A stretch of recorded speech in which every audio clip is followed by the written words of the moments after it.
We learned this morning in the daily financial news, the housing market is clearly crashing. Yes, folks, month on month, housing across the country is down. The crash bros are right. But you know what? We still need to transact real estate in this market. So what I'm going to do is we're going to talk with Mrs. Beth Traverso about what are 4 things sellers and 4 things buyers could do in a crashing housing market. Beth, how you doing this morning? Yeah, I'm doing great. So first of all, I'm going to dispute the word crash, but we'll just go with that for the purposes of this conversation, Got to People feed the want to hear algorithm. that. If that helps people feel better, then okay, but just be realistic about it. That'd be one of my things I would say for everybody. But so it's been all the chatter in the real estate community, meaning like the active brokers in the area, et cetera. I've been seeing in one of our Facebook groups, and there was some discussion recently about, and it actually happens every year, just like, what's activity like? Oh my gosh, it's dead. Nobody came to my open house. Those kinds of things are going on. Mm-hmm. And one of the questions somebody had on there was like, I don't even know what should I say to my sellers? And people were saying, I don't even know what to say. Like, whoa, like you need to know if you're going to be working with sellers, guiding them in this market, you need to know what to say to give them the guidance they need, because they need to sell. So what do they need to do? And they're turning to us for that.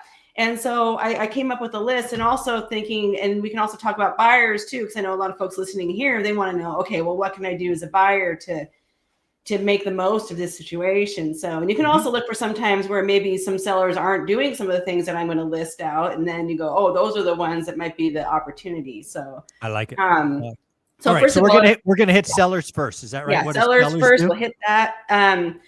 So sellers need to be very mindful of the fact of what is happening in the market. And this is not the time to be unrealistic about pricing first and foremost. So, and a point that needs to be made is that a lot of times sellers price their home based upon what they need for their next house they're buying or already bought or whatever. Buyers don't care about that at all. So the first thing that sellers have to do is let go of that, because their house now is a commodity that buyers are looking to buy, and they are looking at it through that lens, and they do not care what maybe it might have been worth before or what you want it to be worth. And so part of it is just looking at it as a commodity and thinking about that from the buyer's perspective, because they do not care about what you need to get from it. And we need to look, when I'm giving recommendations to sellers for pricing, we talk about a range, and I think it would be somewhere between here and here. And then we look at it again about a week before it goes on the market, because the market's always changing. And so lately I've been talking to sellers saying, we need to go on the lower end of the market, or even a little lower than what I originally recommended, because here's what we're seeing out there. And most are pretty realistic about it. And they do understand. People see the news. They've been consuming that as well. And so they understand that there's been some uncertainty out there for all the variety of reasons. And most are fairly realistic about it. If you're a listing agent and somebody's not realistic whatsoever and wants to go for something super aggressive, I would really consider maybe not taking that listing at this point, because there's time, money. If you're doing it right, there's time, money, and effort invested in a listing. And do you really want to direct your resources toward that versus someone who's going to be realistic about selling? So I think that's wise advice. Again, buyers markets are markets that are evolving, or it's time for agents to have a backbone and really know the business. There's really no benefit in taking wish pricing. Right? If you're in a market where the house should go for $800 and they want $899 because their neighbor got something whenever, or whatever the reason is, why sign on the dotted line at $899 when you're going to have all of these expenses? And oh, by the way, a very unhappy client, because in 2 or 3 weeks they're going to yell at you. It's not a great idea. It always ends up being the agent's fault no matter what, and they gotta understand that it's the market. So.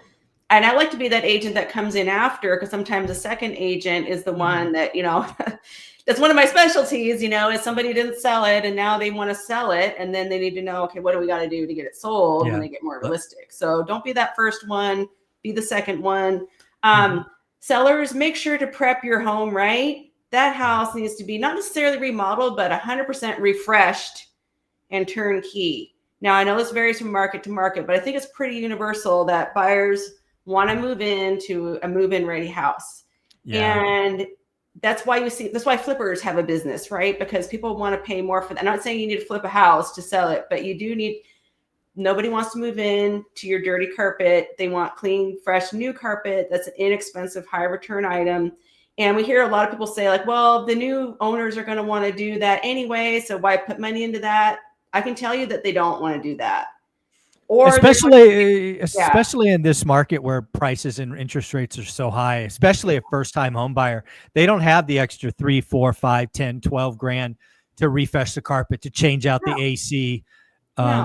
They want something that, you know, ideally they don't have to invest in for five or more years. Yeah, they want to at least have it at a baseline. The sweet spot is where it's a baseline where they can move in today and enjoy it now, and they can do those other things later if they want to. But not just the money, because the money is an issue, but then it's also the logistics of like, well, we close on the house, we got our kids, dogs, everything, and are moving out of our rental. Where are we going to stay? And then we got to find a contractor to come out and do those things, and they're flaky and they're all of that. So if they're going to take that on, they're going to want a huge discount for that, way more than the cost of doing that carpet paint. Amen. So that's something that people really got to understand, because a lot of people think like, oh, well, I would just come in and do all that out. Like, well, maybe you would, but the buyers aren't going to do that.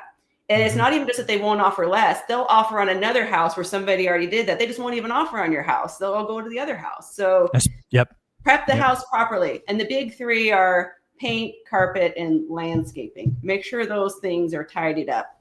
And pay close attention to the market. We got to know what's going on from week to week. So what I'm seeing, for example, this week, was still very, very low inventory on the bottom third tier. So if you're in that bottom third tier, you're going to have a different experience than if you're in your top third. We've talked about the luxury struggling right now because of oversupply. But that entry level tier is still a listing drought, nothing for sale. Maybe one house, not much. And so the broken housing market continues. Yes. And that middle tier is kind of hit and miss, so that's where like the pricing and the prep comes into play. So you need to make sure, sellers, that you're working with an agent that understands these. If you're in with one of these agents that sells maybe 1 or 2 houses a year, they're not going to be plugged into the market dynamics and what's going on from week to week. I think in a shifting market, if that's what's happening, you got to be really, really sensitive to what's happening from week to week. And it takes someone with experience to be able to know where you fit into that. Otherwise, you might be making the wrong decisions for this market. I like it.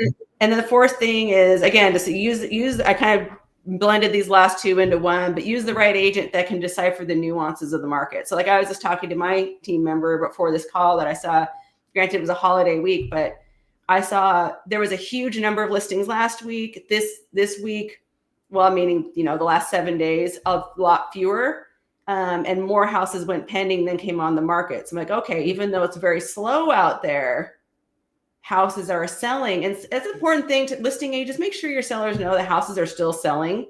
Some people think, my house isn't going to sell right now. It'll sell. You just have to do it right. But make sure you have an agent that knows how to tell you what to do to make it sell, and which houses are selling and which aren't. You got to know. Yeah, when I think about being a seller today or representing seller agents, it really comes down to communication, expectation setting, and removing obstacles, right? You want to go into that listing conversation letting them know that, today is not 2022. We could do an offer review date, but that guarantees nothing.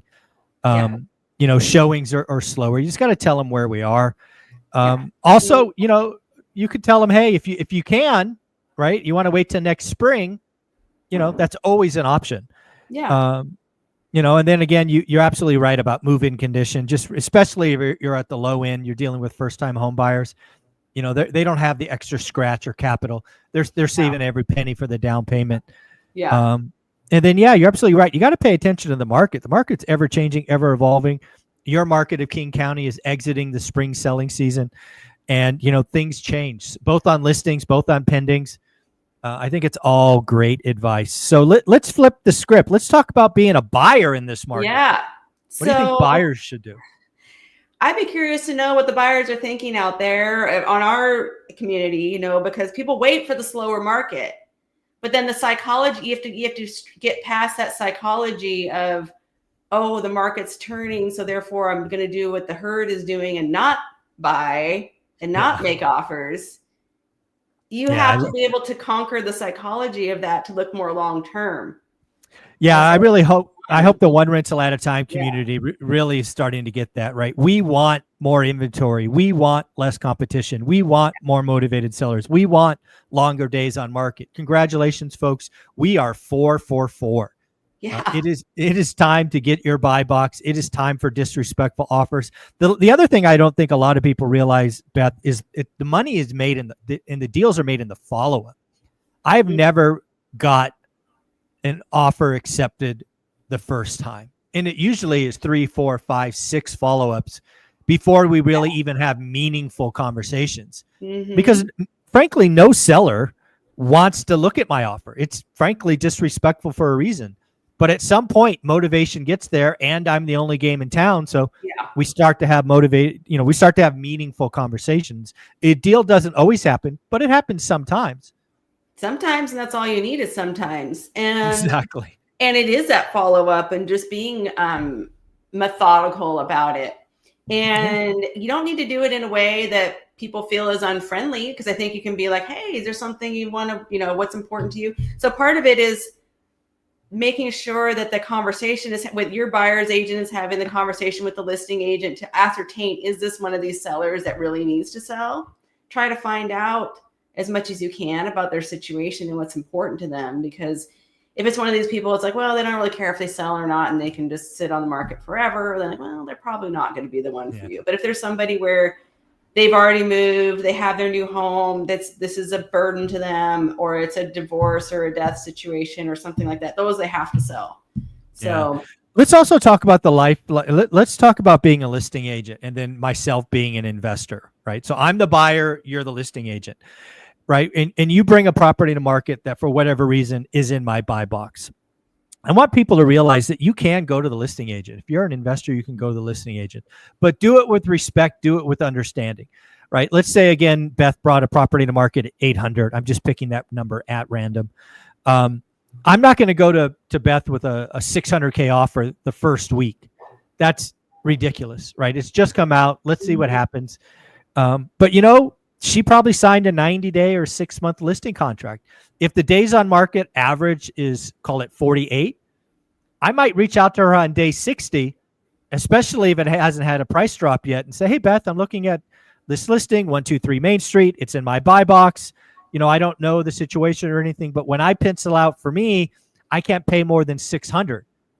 Is that something that you'd entertain now? You might come out and say, absolutely not. The seller doesn't have to sell. They're going to take it off. Or you could say, I haven't had a showing in 3 weeks. I don't think they're going to take 600, but let's try something. Let's get the conversation going. Because again, in the background, you have a seller that's now 60 days in an average market of 48. They're definitely cranky, and they could be borderline upset with you. So it might be time just to bring them an offer to kind of bring that conversation together. What do you think of all that? Yeah, I think that's good. And I do have investors do call me directly. That does happen sometimes with certain properties that fit a certain profile, and we'll get those calls. And they're often floating ideas like a creative financing and things like that too, which may or may not make sense. But you got to ask the question, are they open to this? Or are they open to that? Or if it's not financeable, what about if we do this way? Or if these other, they're a problem solver. So investors are basically searching for the problem and looking for the solution that creates the good investment for them and the sale for the seller. Does that work all the time? No, but enough times it does. So it's absolutely worth having that conversation. And one thing I want to point out too is make sure you or your agent knows how to decipher the read between the lines, because there's this whole like realtor speak, this like language that happens where you can read between the lines about what's really going on there. Because sometimes they're not going to say, because they're working for the listing agent's working for the seller, and they have to. The law is, we need to support that seller's best interest. So you got to be careful what you say as a listing agent sometimes. But sometimes you can decipher between the lines to understand, okay, here's what's really happening here. Yeah. The other thing to realize, again, I don't think a lot of buyers / investors understand, is you as a listing agent certainly have spent time, probably have spent money on this listing where you have a cranky client and you have a time limit. So when you start to get out extended on that, It's even good for you to have those conversations Yeah. and see where the market is at and see what is possible. So Yeah. it really can be that win-win conversation, but please don't be an idiot and offer 600 on an 800 the first week. That's Yeah. Do silly. your work as a buyer, you know, but then when the situation's right, I know for myself, I'll say like, bring the offer. Like if it's a real legitimate offer, like let's bring it and we can have a discussion about it. There's one thing I will say as a listing agent, I never say what my seller will accept or not, because only they know that, you know, and we don't know until we're in a negotiation. I can't negotiate an offer I don't have, you know, but if somebody wants to write the offer, you can feel it out and see what how the questions are answered. And then when the offer comes in, you know, legally we present all offers and then we can have a discussion about it and see where it goes, and know that a text is not an offer and you need to have an actual conversation with the listing agent. So love that. Love that. Again, folks, it's very clear that the housing market is changing. Again, I have said all year that 2025 will be the year of the investor. We have more supply. We have less demand. We have more motivated sellers. It is time to get after it. Beth, if somebody wanted to reach out and buy in King County, or better yet, get a referral to another top agent across the country, what do they do? Yeah, BethTraversogroup.com on the screen here is a great way to reach out to me through the contact me, or you can Google me and find me online pretty easy too. And I am in school as well. So awesome, Beth. Thank you so much. Have a great week. Thank you. Take care.